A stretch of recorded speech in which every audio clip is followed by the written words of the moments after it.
मैंने भगवान को हमेशा पुकारा, लेकिन जब सबसे ज्यादा जरूरत थी तब वो चुप थे। ऐसा लगता था जैसे मेरी आवाज उन तक पहुंच ही नहीं रही थी। मैं रोज सुबह आंख खोलकर एक ही सवाल करता था, आज कुछ बदलेगा क्या? पर हर दिन कल जैसा ही होता जा रहा था। जिंदगी बोझ लगने लगी थी, सांस चल रही थी, पर जीने का मतलब खोता जा रहा था। मैं भी उन लोगों में था जो कहते हैं भगवान सब देखते हैं, फिर भी ये सब क्यों होने देते हैं। मंदिर में दिया जलाता था, हाथ जोड़ता था, पर दिल से आवाज निकलती थी, या तो मेरी किस्मत गलत है या फिर मैं ही गलत हूँ। मेरे घर में गरीबी थी, सपने बड़े थे और जिम्मेदारियां उनसे भी बड़ी।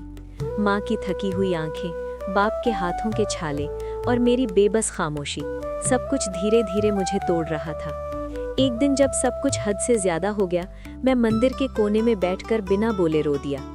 उस दिन पहली बार मैंने भगवान से कुछ मांगा नहीं, सिर्फ इतना कहा, अगर आप हो तो बस मुझे संभाल लेना। उस रात मुझे नींद नहीं आई, पर अजीब सी शांति थी, जैसे कोई कह रहा हो, मैं हूँ, बस तू थोड़ा रुक जा। अगले दिन कुछ बड़ा नहीं बदला, न पैसा आया, न दुख खत्म हुआ, पर मेरे अंदर कुछ हिल गया।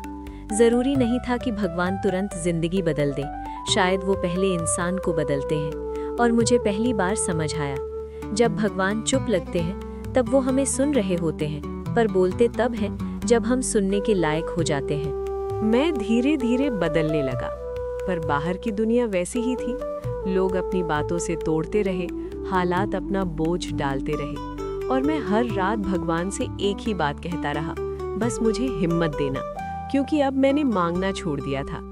एक दिन माँ बीमार पड़ गई, घर में पैसा नहीं था, डॉक्टर की फीस सपने जैसी लग रही थी। उस रात मैं छत पर खड़ा था, ऊपर आसमान को देख रहा था और दिल में एक ही ख्याल था, अगर आज भी कुछ नहीं हुआ तो मैं हार जाऊंगा। तब पहली बार गुस्से में मैंने कहा, अगर आप सच में भगवान हो तो आज मुझे जवाब दो। उसी पल हवा तेज चली, दिया बुझ गया और अंधेरा छा गया। पर उस अंधेरे में मुझे अपनी ही आवाज सुनाई दी, तू अकेला नहीं है। मैं डर गया, पर भागा नहीं, क्योंकि उस पल पहली बार दिल को भरोसा हुआ कि जब सब कुछ छिन जाता है तब भगवान सिर्फ साथ रह जाते हैं। अगले दिन एक पुराना दोस्त अचानक मिला, जिसने बिना ज्यादा सवाल किए माँ के इलाज का बंदोबस्त करवा दिया। तब मैं समझ गया, मदद कभी सीधे भगवान के हाथ से नहीं आती, वो इंसान बनकर आती है। उस दिन मैंने बिना किसी शिकायत के शुक्रिया अदा किया। धीरे धीरे काम मिला, छोटा था पर ईमानदार था। थकान होती थी पर मन शांत रहता था। मैं फिर से मंदिर गया, पर इस बार मांगने नहीं, सिर्फ मुस्कुराने। उस दिन मुझे समझ आया, भक्ति मतलब सिर्फ पूजा नहीं, भरोसा है। और जब भरोसा आ जाता है तब जिंदगी खुद ही रास्ता दिखा देती है। उसके बाद जिंदगी ने मुझे परखना बंद नहीं किया, बस तरीका बदल गया।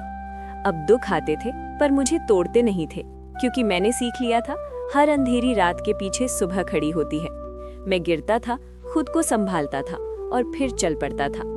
अब सवाल ये नहीं था कि मेरे साथ ही क्यों, बल्कि ये था मुझे इससे क्या सीखना है। लोग आज भी ताने देते थे, पर उनकी बातें दिल तक नहीं जाती थी, क्योंकि अब मेरा भरोसा लोगों पर नहीं, ऊपर वाले पर था।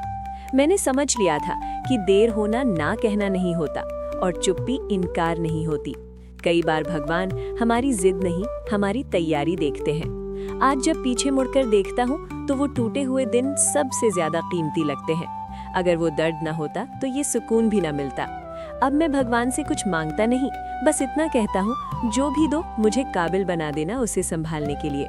क्योंकि अब मुझे यकीन है, भगवान हमें कमजोर नहीं बनाते, वो हमें तैयार करते हैं। उसके बाद जिंदगी ने मुझे रोक कर नहीं रखा, उसने मुझे चलना सिखाया, धीरे नहीं मगर मजबूती से। अब रास्ते आसान नहीं हुए थे, बस मैं कमजोर नहीं रहा था।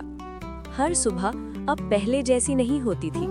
पहले आंख खुलते ही मन भारी हो जाता था, अब आंख खुलते ही एक सांस गहरी आती थी, जैसे खुद से कह रहा हूँ, चल आज भी जी लेते हैं। दुनिया वही थी, वही भीड़, वही दौड़, वही लोग जो सिर्फ नतीजे देखते हैं, संघर्ष नहीं। पर अब उनकी नजर मेरे भीतर झांक नहीं पाती थी। मैं काम पर जाता था, हाथ थकते थे, पैर जवाब देने लगते थे, पर दिल अब शिकायत नहीं करता था, क्योंकि अब मुझे पता था, मेहनत का शोर नहीं होता, उसका असर होता है। कभी कभी रात को थक कर लेटता था और छत को घूरते हुए सोचता था, क्या यही वो जिंदगी है जिसके लिए मैंने इतने आंसू बहाए थे? और फिर खुद ही जवाब मिलता था, नहीं, ये वो जिंदगी है जो आंसुओं ने गढ़ी है। माँ अब थोड़ी ठीक रहने लगी थी। उसकी आंखों में फिर से मेरे लिए दुआ दिखने लगी थी। बाप अब ज्यादा कुछ नहीं बोलता था, बस जब मैं घर आता उसकी चुप्पी में एक गर्व छुपा होता था। मैंने समझ लिया था, माता पिता की खामोशी उनकी सबसे ऊंची आवाज होती है। कुछ रातें आज भी भारी होती थी। आज भी कभी कभी पुराने डर लौट आते थे। पैसे की कमी का डर, फिर से सब खो देने का डर। पर अब मैं डर से भागता नहीं था, मैं उससे बात करता था। मैं कहता था, आजा, बैठ जा, पर याद रख, अब तू मेरा मालिक नहीं है। और हर बार डर हार जाता था। धीरे धीरे लोगों का व्यवहार भी बदलने लगा। जो कल तक मेरी हालत पर हंसते थे, आज वही सलाह मांगते थे। पर मैंने कभी जवाब में घमंड नहीं रखा, क्योंकि मैं जानता था वक्त पलटता है, पर इंसान को नहीं पलटना चाहिए। मैं अब मंदिर कम जाता था, पर भगवान मेरे साथ ज्यादा रहते थे। काम पर, रास्ते में, थकान में और खामोश मुस्कान में। मैंने जाना भगवान दीवारों में नहीं रहते, वो इरादों में रहते हैं। एक दिन एक छोटा सा मौका मिला। काम से जुड़ा, पर जिम्मेदारी बड़ी थी। पहले वाला मैं होता तो डर जाता, पर अब मैंने बस इतना कहा, जो होगा देखा जाएगा, पर कोशिश पूरी होगी। और मैंने वो काम कर दिखाया। पर उससे भी बड़ी जीत ये थी कि मैंने खुद पर भरोसा रखा। अब सपने फिर आने लगे थे, पर इस बार वो जिद नहीं थे, वो लक्ष्य थे, शांत, सधे हुए, जिनमें भागदौड़ नहीं थी, बस दिशा थी। मैंने सीखा, सपने तभी टूटते हैं जब हम उन्हें दूसरों की नजर से देखने लगते हैं। एक शाम मैं अकेला बैठा था, हवा चल रही थी, आसमान साफ था, और अचानक मुझे वही पुरानी रात याद आ गई, जब मैं छत पर खड़ा था, हार मानने के कगार पर। आज वही छत थी, पर मन में तूफान नहीं था, बस एक सुकून था जो शब्दों में नहीं आता। मैंने आंखें बंद की और मन ही मन कहा, शुक्रिया, मुझे सब कुछ देने के लिए नहीं, मुझे तोड़कर मजबूत बनाने के लिए। आज अगर कोई मुझसे पूछे, भगवान कहाँ थे जब तुम टूट रहे थे, तो मैं मुस्कुरा कर कहूँगा, वो वही थे जहाँ मैं खुद से दूर था। अब मैं जान गया हूँ, जिंदगी आसान नहीं होती, पर इंसान मजबूत हो सकता है। और जब इंसान मजबूत हो जाए तो हर मुश्किल छोटी लगने लगती है। मैं अब भी वही हूँ, कोई बड़ा आदमी नहीं, कोई अमीर नहीं, कोई मशहूर नहीं, पर अब मैं जिंदा हूँ, सिर्फ सांसों से नहीं, हौसले से।